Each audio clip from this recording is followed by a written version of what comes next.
Hello friends, तो फिर से एक नए वीडियो में आप लोगों का स्वागत है। तो आज हम लोग देखने वाले हैं sexual reproduction in flowering plant का चैप्टर 2 पुष्पीय पौधों में लैंगिक जनन के वीवीआई ऑब्जेक्टिव को हम लोग देख। आप लोगों को बोल दूं कि इसके पहले पार्ट 1 अगर नहीं देखे हैं तो डिस्क्रिप्शन बॉक्स में क्लिक करें और जाके वीडियो पहले देख लें। अगर नहीं देखे हैं तो भी इसको देख लीजिए, फिर बाद में उसको देख लीजिएगा, क्योंकि बहुत ही इंपॉर्टेंट क्वेश्चन है ऑब्जेक्टिव।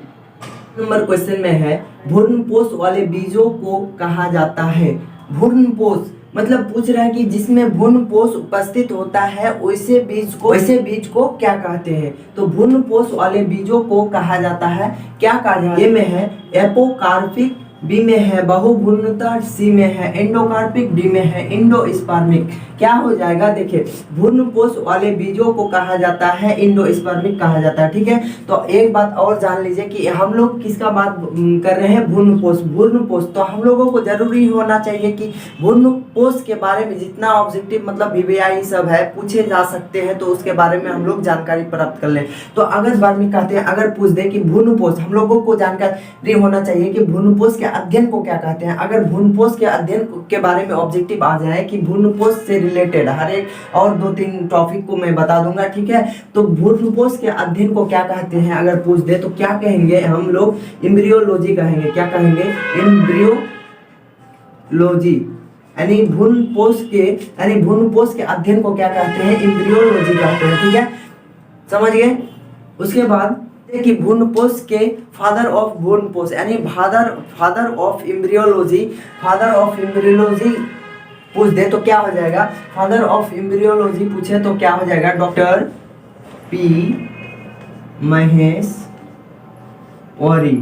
क्या हो जाएगा अगर भ्रूणपोष, तो अगर बोल ले कि एम्ब्रियोलॉजी के फादर ऑफ एम्ब्रियोलॉजी पूछ दे तो क्या बोलिएगा आप लोग, डॉक्टर पी महेश्वरी। ठीक है, और भ्रूणपोष वाले बीजों को क्या कहते हैं, जिसमें भ्रूणपोष उपस्थित होता है उसे क्या कहते हैं, इंडोस्पर्मिक कहते हैं। ठीक है, और तीसरा क्वेश्चन बन गया कि एम्ब्रियोलॉजी यानी एम्ब्रियो के अध्ययन को यानी भ्रूणपोष के अध्ययन को क्या कहते हैं, एम्ब्रियोलॉजी कहते हैं। ठीक है, समझ आ गया। दूसरा नंबर क्वेश्चन में बोल रहा है जब जल माध्यम द्वारा उसके सतह पर परागन होता है तो क्या कहते हैं। बोल रहा है जब जल माध्यम के द्वारा, किसके माध्यम के द्वारा, जल माध्यम के द्वारा किसके, उसके सतह पर, किसके जल के सतह पर, किसके जल के सतह पर। मान लीजिए एक फूल है, ठीक है, उसके सतह पर क्या होता है, परागन होता है। तो परागन हमने बताया था, परागन किसे कहते हैं, परागन यानी किसी भी माध्यम द्वारा परागकण को वर्तिका अग्र तक पहुंचाने की प्रक्रिया को क्या कहते हैं, परागन कहते हैं। समझ में आ गया।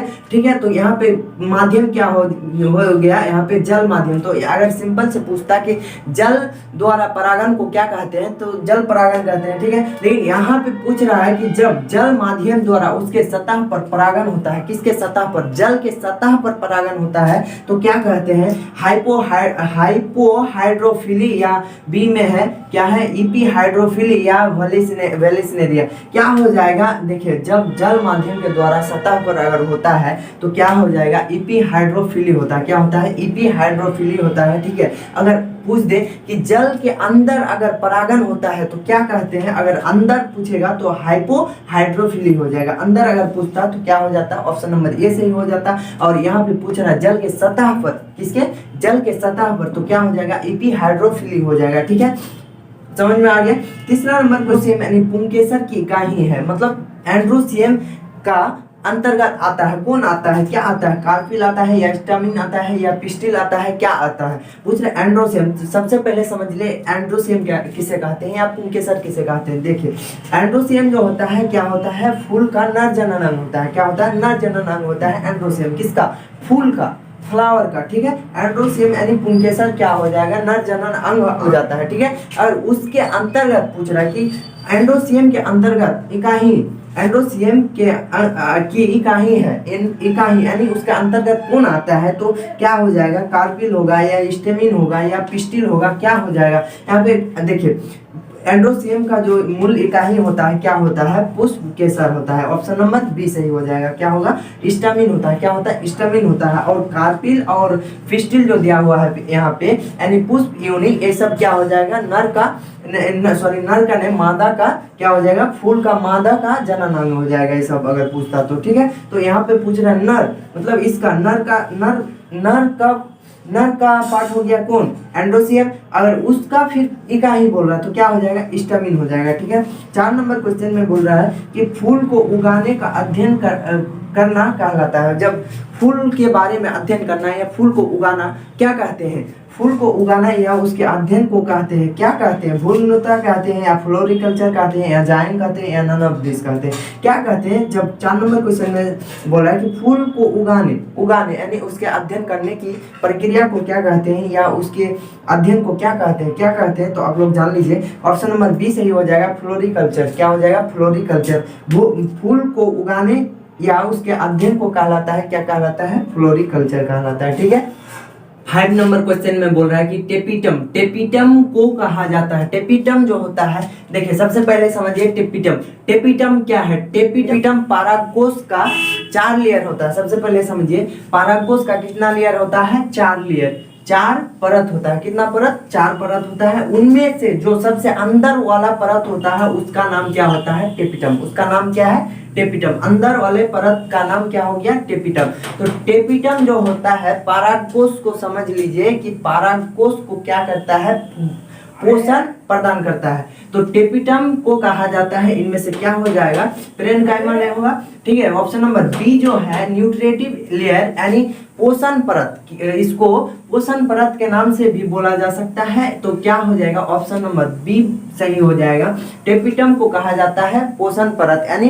पोषण किसको पोषण प्राप्त करता है, यानी परागकोश को, किसको, परागकोश को पोषण प्राप्त करवाता है कौन, टेपिटम। तो ऑप्शन नंबर बी सही हो जाएगा। न्यूट्रिटिव लेयर भी कहते हैं किसको, टेपिटम को न्यूट्रिटिव लेयर भी कहते हैं। ठीक है, लोगों से मेरा रिक्वेस्ट है कि आप लोग वीडियो को पूरा देखें, स्किप मत कीजिए, ताकि आप लोगों को भी कुछ फायदा हो। चैनल पे नए हैं तो सब्सक्राइब कर लीजिए।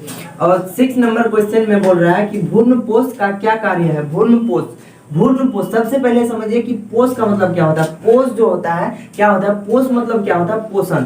पोष मतलब पोषण होता है। ठीक है, तो क्या हो जाएगा, भ्रूण को पोषण देने वाले को क्या बोला जा सकता है कि भ्रूणपोष कहते हैं।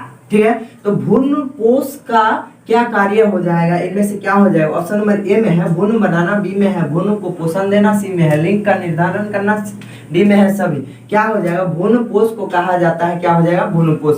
भ्रूण को पोषण प्रदान करना, क्या भ्रूणपोष का कार्य हो जाएगा भ्रूणपोष को पोषण प्रदान करना। देखिए पोष का मतलब ही होता है पोषण। ठीक है, तो भ्रूणपोष का कार्य, मुख्य कार्य क्या हो जाएगा, भ्रूणपोष को पोषण, यानी भ्रूण को पोषण देना, क्या, भ्रूण को पोषण देना। ठीक है, 7 नंबर क्वेश्चन में देखिए 6 नंबर जो क्वेश्चन था भ्रूणपोष का क्या कार्य है, ये क्वेश्चन 2017 में, कितना, 2017 में पूछा गया है। ठीक है, तो अच्छा से देख लीजिए भ्रूणपोष का क्या कार्य होता है, तो भ्रूण को पोषण देना।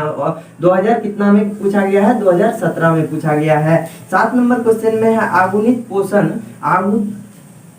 7 नंबर क्वेश्चन में है आगुनित भ्रूणपोष निम्नलिखित में विशेषता है, किसकी विशेषता है, आगुनित भ्रूणपोष जो होता है क्या हो जाएगा। ऑप्शन नंबर ए में है आवृत बीजी, बी में है अनावृत बीजी, सी में है फफूंद, डी में है सेवल। देखिए इसका क्या हो जाएगा, अगुणित भ्रूणपोष जो होता है किसका विशेषता होता है, अनावृत बीजी का, किसका, अनावृत बीजी का। ये भी क्वेश्चन 2000 कितना में, 2019 में पूछा गया है। ठीक है, अगर मैं गलत हूं तो आप बुक में जाके क्वेश्चन में देख सकते हैं। ठीक है, 2019 में पूछा गया है अगुणित भ्रूणपोष का निम्नलिखित में कार्य है, यानी विशेषता पूछ रहा है। ठीक है, तो अनावृत बीजी हो जाएगा, ऑप्शन नंबर बी सही हो जाएगा। ठीक है, तो 8 नंबर में है, 8 नंबर में निम्नलिखित में से किस पौधे में स्वपरागण होता है, बोला स्वपरागण, स्वयं परागण।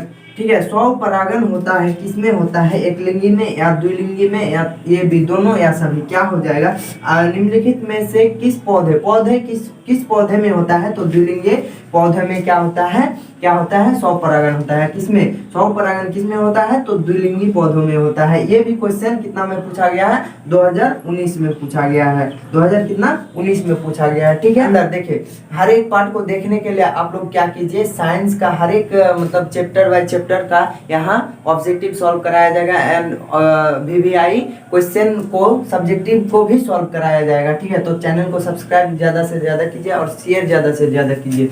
पाराकोष संबंधित है। पाराकोष जो संबंधित होता है किससे संबंधित होता है? देखिए पाराकोष, पाराग मतलब क्या हो गया? पाराकोष। क्या लिखा हुआ? पाराकोष। पाराग का मतलब हो जाएगा पारागण। क्या हो जाएगा? पारागण। क्या? पारागण। क्या? पारागण। ठीक है। और कोष का मतलब क्या होता है? घर। क्या होता है? घर। पाराकोष मतलब किसका घर? पारागण का घर। पाराकोष का मतलब क्या हो जाएगा? पारक का मतलब क्या हो गया? पारागण। ठीक है। और कोष का मतलब क्या हो गया? घर। कोष का मतलब घर। तो पारागण यानी पाराकोष किससे संबंधित हो गया? तो पारागण यानी परागण के घर से, यानी परागण जहाँ परागण का निर्माण होता है तो परागण संबंधित है। क्या हो जाएगा यहाँ पे? ऑप्शन नंबर ए में परागण निर्माण से, परागण विकास में, पुष्प पुष्प कलिका से, पुष्प कलिका के खोलने से, सिग्मा से क्या हो जाएगा? देखिए हम बता ही दिए कि पारक का मतलब होता है परागण और कोष का मतलब होता है घर, यानी परागण का जहाँ स्थान होता है, जहाँ निर्माण होता है तो क्या हो जाएगा? परागण का निर्माण से हो जाएगा। ठीक है। 10th नंबर क्वेश्चन में बोल रहा है कि नारियल में निहित दूधिया जल, जो नारियल का जो होता है, नारियल का दूधिया यानी बीच में जो दूध टाइप का दूधिया होता है, हम लोग जिसको पीते हैं, ठीक है, हम लोग जिसको पीते हैं वो क्या खाते हैं? हम लोग किसका? यानी नारियल का नाम होता है ना, क्या खाते हैं, उसका नाम क्या है, हर एक पार्ट का नाम होता है। तो वही पूछ रहा है कि नारियल में निहित दूधिया जल है तो क्या हो जाएगा इसमें? हम लोग जो खाते हैं क्या खाते हैं? भ्रूणपोष। क्या खाते हैं? भ्रूणपोष। यानी देखिए ऑप्शन नंबर बी में सी में है, क्या दिया हुआ है? इंडोस्पर्म। इंडोस्पर्म जो होता है यानी भ्रूण, क्या होता है? भ्रूणपोष। क्या खाते हैं हम लोग? उसका नाम क्या है? भ्रूणपोष। ठीक है। तो रहने के लिए थैंक यू। तो फिर मिलते हैं किसी नेक्स्ट घमासान वीडियो में, तब तक के लिए जय हिंद।